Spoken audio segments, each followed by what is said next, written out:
Telugu capital భక్తి టీవీకి స్వాగతం సుస్వాగతం. నేను శ్రీలక్ష్మి. ఈరోజు మనతో సంస్కృత పండితురాలు, జ్యోతిష నిపుణులు, కవయిత్రి, రచయిత్రి, ప్రముఖ ఆధ్యాత్మికవేత్త డాక్టర్ శ్రీ కుప్ప విజయశ్రీ గారు మనతో ఉన్నారు. విజయశ్రీ గారు నమస్కారం అండి. నమస్కారం శ్రీలక్ష్మి గారు. విజయశ్రీ గారు, మనము శ్రీ లలిత అష్టోత్తర శతనామావళిలో 45 నామాలు వివరించుకున్నాం. 46వ నామం వివరిస్తారా? 45 నామాలు నిర్విఘ్నంగా మనం చక్కగా ఈ మన వారాహి నవరాత్రుల సందర్భంగా ఇంకా శక్తివంతంగా చెప్పుకున్నాము. నవరాత్రులు ముగిసిన తర్వాత మనం దేవీ నవరాత్రుల వరకు, శరన్నవరాత్రుల వరకు అమ్మవారు మనకి లలిత అష్టోత్తర శతనామావళి నామాలు నిర్విఘ్నంగా ఇలాగే మన చేత చెప్పిస్తూ పరిపూర్ణం చేయాలని ఆశిస్తూ మనం 46 నామానికి వెళ్దాం. ఈసారి దేవీ నవరాత్రుల్లో మనము అర్థం తెలుసుకొని లలిత అష్టోత్తర శతనామావళి చదువుదాం. ఎందుకంటే మన ఛానల్ ప్రజలకి చేస్తున్న సేవ ప్రధానం అదే. ఇప్పుడు మన తెలుగు క్యాపిటల్ భక్తి టీవీ ప్రధానంగా ఇప్పుడు భక్తులందరికీ ఇస్తున్నటువంటి మంచి అవకాశము, పరోక్షంగా సేవ చేస్తున్నట్టే లెక్క ఈ సంస్థ. వాళ్ళు మరి మాబోటి వాళ్ళ చేత అర్థం చెప్పించి పూజ చేసుకునటానికి అర్థం తెలిసినటువంటి మంత్రాన్ని కల్పించడం అనేది గొప్ప విశేషం అండి. అంటే అర్ధరహితమైన పూజ చేసినా అది వ్యర్థమని చెప్తారు కనుక ఈ అవకాశాన్ని మీ ఛానల్ వాళ్ళు ఇవ్వటం భక్తులందరికీ పెద్ద సువర్ణ అవకాశం. మాబోటి వాళ్ళకి మంచి వేదిక, ఇది మంచి అవకాశం. సో శ్రీమాత దయండి, అంతే కదండి. ఇవాళ 46వ నామంలో మీరన్నట్టుగా అమ్మవారుని ఎలా పూజించడమే కాదు, అమ్మవారిని మంత్ర రూపంగా పూజిస్తాము, యంత్ర రూపంగా పూజిస్తాము, తంత్ర రూపంగా కూడా పూజిస్తాం. తంత్ర రూపం కూడా. తంత్రం అనేది అసలు రూపం కాదు, అంటే తంత్రం అనేది ప్రొసీజర్, అది కూడా ఒక విధానం. మంత్రము తంత్రము అంటారు. మంత్రము తంత్రము అంటే ఇక్కడ యంత్రం వచ్చింది. చక్రరాజ, ఇప్పుడు ఈ నామంలో మనకి చక్రరాజ మహాయంత్ర మధ్యవర్తిని అయిన నమో అమ్మవారు. చూడండి, చక్రరాజం ఉంది అంటే శ్రీచక్రం. అవునండి. చక్రరాజ నామం ఎట్లా ఉందంటే చక్రరాజ మహాయంత్ర, అది మంత్రం అంటలే, మహాయంత్రం అంటున్నాడు. యంత్రం. చక్రరాజ మహాయంత్ర మధ్యస్థాయే నమో నమః. మధ్యస్థాయే, యంత్రానికి మధ్య భాగంలో ఉంది అమ్మవారు. ఇప్పుడు శ్రీమాతని మనం అన్ని రకాలుగా చెప్పుకుంటూ వచ్చాం. ఇక్కడ ఇంతసేపు మనం స్థూల రూపం, ఆవిడ యొక్క సౌందర్యము, ఆభరణాలు, ఆవిడ యొక్క ఆయుధాలు, కిరీటం నుంచి వరకు వర్ణనిచ్చామండి.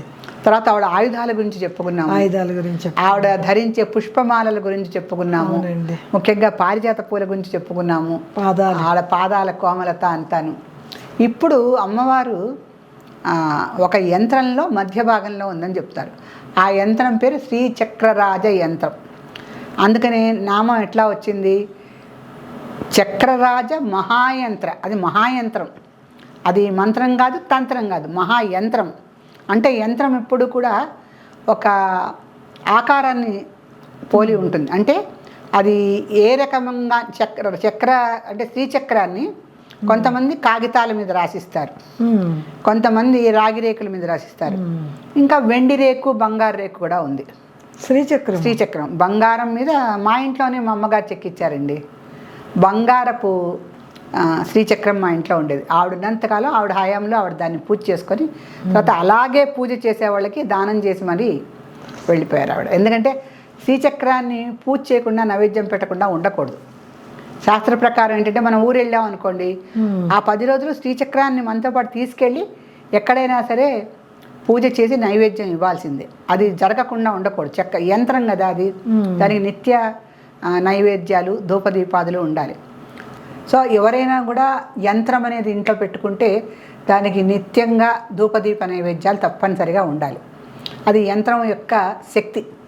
ఇప్పుడు ఈ యంత్రం ఏంటి? శ్రీ చక్రరాజ అంటే ఏంటి? చక్రరాజ మహాయంత్ర మధ్యవర్తిని నమో నమః అని అమ్మవారి నామం ఉంటే, శ్రీచక్రం ఉంది, అది యంత్రం కింద. ఎట్లా శ్రీచక్రానికి ఏంటి? మామూలుగా శ్రీచక్ర అనేది ఒక చిన్నపాటి వస్తువు అనుకుందాం మనం. చిన్నపాటి కాదు, పెద్దదే, మహత్తరమైనటువంటి శ్రీచక్రం. కానీ మన దగ్గరకు వచ్చేటప్పటికి చిన్నగా అంటే మన ఇంట్లో మనకి పూజకి ఎంత అవకాశం ఉందో అంత చక్రమే చేయించుకోవడం మంచిది. పెద్ద పెద్ద చక్రాలు చేస్తే అంత పూజ, అంత నైవేద్యం, అంత ఇది ఉంటుంది. పెద్ద దేవాలయాల్లో శంకరాచార్యులు వారు ఇప్పుడు అమ్మవారిని ప్రతిష్ఠ చేసి అడుగున శ్రీచక్రం ఉండటం దేవాలయాల్లో చేస్తూ ఉంటారు. అయితే ఇక్కడ ఏంటంటే మనకి శ్రీచక్రము శివ పార్వతయో వపుహు అని ఉందండి. శివ పార్వతుల యొక్క వపుహు అంటే శరీరం. శ్రీచక్రం శివ పార్వతయోహ వపుహు అంటే ఆ శ్రీచక్రంలో బిందు త్రికోణాలు చాలా ఉంటాయి. త్రికోణాలు పైన కొన్ని ఉంటాయి, కింద కొన్ని ఉంటాయి. మొత్తం 9 ఆవరణలు ఉంటాయి. దాని మధ్య భాగంలో అమ్మవారు ఉంది. అందుకని చక్రరాజ మహాయంత్ర మధ్యవర్తిని నమో నమః అన్న పేరందు. ఈ చక్రరాజం ఉంది శ్రీచక్రం. అది ఏమిటి ఆ చక్రరాజం అనేది? మహాయంత్రం. అది యంత్రం. యంత్రం ఎందుకంటే మనం చెప్పుకున్నాం, ఏదో ఒక రాగి రేకు మీదో వెండి మీదో బంగారం మీదో వేసుకోవాలి. లేదంటే అది కాకుండా మంచి కాగితం మీద రాసుకొని పూజ చేసుకునేవాళ్ళు కూడా ఉంటారు, వాళ్ళ వీలుని బట్టి, వసతిని బట్టి. అలా ఉన్నటువంటి ఆ శ్రీచక్రాన్ని యంత్ర రూపం ఎలా వస్తుందంటే, మంత్రానికి శరీరాన్ని ఇస్తే మనం అది యంత్రం అవుతుందండి. మంత్రానికి శరీరాన్ని ఇవ్వాలి. అంటే ఇప్పుడు మంత్రానికి శరీరం ఇవ్వటం అంటే మంత్రం అనేది మన శబ్దోచ్చారణ అంటే వస్తుంది. దానికి శరీరాన్ని ఎలా ఇస్తాం మనము అంటే, ఒక రాగి రేకు ద్వారా, ఒక వెండి రేకు ద్వారా మనం ఆ చక్రానికి ఒక శరీరాన్ని కల్పిస్తున్నాం. అంటే మనుష్యులకి మంత్రం చెప్పడానికి శరీరం ఎలా అవసరమో శ్రీచక్రానికి కూడా శరీరం అంతే అవసరం. శ్రీచక్రం ఉంది అంటే ఎవరికి తెలుస్తుంది? శ్రీచక్రం ఏమిటో మనం చూపించాలి కదా. నవావరణలు ఉన్నాయి, పైన కొన్ని కోణాలు ఉన్నాయి, కింద కొన్ని కోణాలు ఉన్నాయి. దీంట్లో మధ్యస్థాయే నమో నమః, మహాయంత్ర మధ్యస్థాయే నమో నమః అంటే ఆ మహాయంత్రం అనేటువంటి శ్రీచక్రంలో మధ్య భాగంలో శ్రీమాత కొలువై ఉన్నది. ఇది మనం చెప్తున్నాం, నామానికి అర్థం. చెప్తున్నప్పుడు మధ్య భాగంలో ఉంది శ్రీచక్రం ఉంది అంటే శ్రీచక్రం ఎట్లా ఉంటుందని భక్తుడు ఊహిస్తాడు. అందుకని దానికి ఒక శరీరాన్ని కల్పించడానికే రాగి రేకు కానీ వెండి రేకు కానీ సువర్ణ చెప్తూ వచ్చారు. అలా చెప్పటంలో కూడా శ్రీచక్రం శివ పార్వతయో వపుహు అని చెప్పటం ఏంటంటే, యథా మానవాహ అంటే మనుష్యులకి శరీరం ఉంటే, ఈ వాగ్భవకూటం ఉంటే ఈ నోరు విప్పి మనం మాట్లాడగలుగుతున్నాం. మనకి శరీరాన్ని ఇచ్చారు, పంచభూతాలని దీంట్లో నింపారు, మనస్సుని నింపారు. ఇవన్నీ ఉండబట్టి మనం ఏదైతే అనుకుంటున్నామో దాన్ని చెప్పగలుగుతున్నాం వాక్కు ద్వారా. మరి శ్రీచక్రానికి కూడా వాక్కు కావాలి, శరీరం కావాలి అంటే మంత్ర రూపానికి శరీరం ఇస్తే అది యంత్రం అవుతుంది. ఆ యంత్రాన్ని మనం పూజిస్తే అది తంత్రం అవుతుంది. మూడండి, మంత్రం అనేది శబ్దం, మంత్రం అనేది శబ్దం. ఆ మంత్రానికి యంత్రం శరీరాన్ని కల్పిస్తేనే యంత్రం అవుతుంది. యంత్రం ఒక యంత్రం ఉందంటే అది ఒక ఆంజనేయ యంత్రం ఉంటుంది, వెంకటేశ్వర స్వామి యంత్రం ఉంటుంది, శ్రీమాత యంత్రం ఉంటుంది. యంత్రాలు అన్ని దేవుళ్ళకి ఉంటాయి. ఆ యంత్రము ఆ యంత్ర దేవత ప్రకారం నిర్మిస్తారు. ఇక్కడ 9 ఆవరణల్లో మధ్యలో బిందు స్థానంలో ఉంటుంది. శ్రీచక్రరాజ సింహాసనేశ్వరి అని అనే పాటలు కూడా చాలా ఉన్నాయి. ఆ శ్రీచక్ర మధ్య భాగంలో అమ్మవారు ఉంటుంది కనుక దాన్ని బిందు త్రికోణం అంటారు. ఆ బిందు త్రికోణం మధ్య స్థానంలో అమ్మవారు ఉంటుంది. కాకపోతే ఇక్కడ మనం ప్రధానంగా చెప్పుకోవాల్సింది ఏంటంటే, మంత్రానికి శరీరం ఇస్తే యంత్రం అవుతుంది. యంత్రాన్ని పూజించే విధానమే తంత్రం. తంత్రం అంటే 2 రకాలు. తంత్రం అంటే క్రియ అండి. తంత్రం అంటే క్రియ. అంటే మనం వ్యవహారంలో మాట్లాడేటప్పుడు తంత్రానికి కొంచెం వ్యతిరేకార్థంలోనే మాట్లాడతాం. ఏదో తంత్రం నడుపుతున్నాడు వీడంటే ఏదో కుట్ర చేస్తున్నాడు అని అర్థం. అలా వ్యవహారంలో తంత్రం అనే పదానికి అలా వచ్చింది. కానీ మన శక్తి సాహిత్యంలో ఇప్పుడు మన అమ్మవారి గురించి చెప్పుకుంటున్నాం కనుక ఈ సాహిత్యంలో మంత్ర యంత్ర తంత్ర అంటే మహామంత్రాయన మహాయంత్రాయన మహాతంత్రాయన అమ్మవారి తంత్రం అంటే ఎలా ఉంటుంది? పూజా విధానమే తంత్రం. పూజకి ఒక విగ్రహం కల్పించినట్టుగా ఇది చక్రం కనుక ఈ చక్రాన్ని, ఇప్పుడు చక్రానికి కళ్ళు, ముక్కు, చెవులు, ఆయుధాలు ఏమి ఉండవు. ఆ చక్రంలో 9 ఆవరణలు ఉన్నాయి. పైన కొన్ని త్రికోణాలు ఉన్నాయి, కింద కొన్ని త్రికోణాలు ఉన్నాయి, మధ్య భాగంలో అమ్మవారు ఉంది. అందుకని చేసి దాన్ని డ్రాయింగ్ లాగా వేస్తారు. దీనికి ఒక గణిత శాస్త్రం ఆధారంగా వేస్తారు. దీన్ని గణిత శాస్త్ర ఆధారంగా వేస్తారు. శ్రీచక్ర యంత్రానికి ఉన్నటువంటి గణనీయమైన స్థానం కానీ, గణనీయమైనటువంటి గణిత శాస్త్రం కానీ, అటువంటి యంత్రము ప్రపంచంలో ఎక్కడా లేదు. ఎందుకంటే శ్రీచక్రానికి వేస్తున్నటువంటి త్రికోణాలు కింద ఎన్ని ఉన్నాయి, పైన ఎన్ని ఉన్నాయి, మధ్యలో ఎన్ని ఉన్నాయి, వీటన్నిటికీ చుట్టూతా ఎంతమంది దేవతలు ఉన్నారు. ఇక్కడ నామంలోనేమో చక్రరాజ మహాయంత్ర మధ్యవర్తిని అయిన నమో నమః ఉంది కనుక ఈవిడ మధ్యవర్తిగా ఉంటూ ఈవిడ ఇన్ని త్రికోణాలని కూడా ఏ విధంగా తన యొక్క అధీనంలో పెట్టుకుంటోంది. మళ్ళీ ఈ శ్రీచక్రము శివపార్వతుల యొక్క శరీరం ఎలా అయింది, ఇన్ని విభాగాలనండి చాలా నిశితంగా పరిశీలించి పండితులందరూ కూడా శ్రీచక్ర యంత్రాన్ని మించినటువంటి యంత్రం ప్రపంచంలో ఎక్కడా లేదని నిరూపించారు. ఈ శ్రీచక్రాన్ని విదేశాల్లో ఒక రాష్ట్రంలో కూడా గమనించగలిగారు.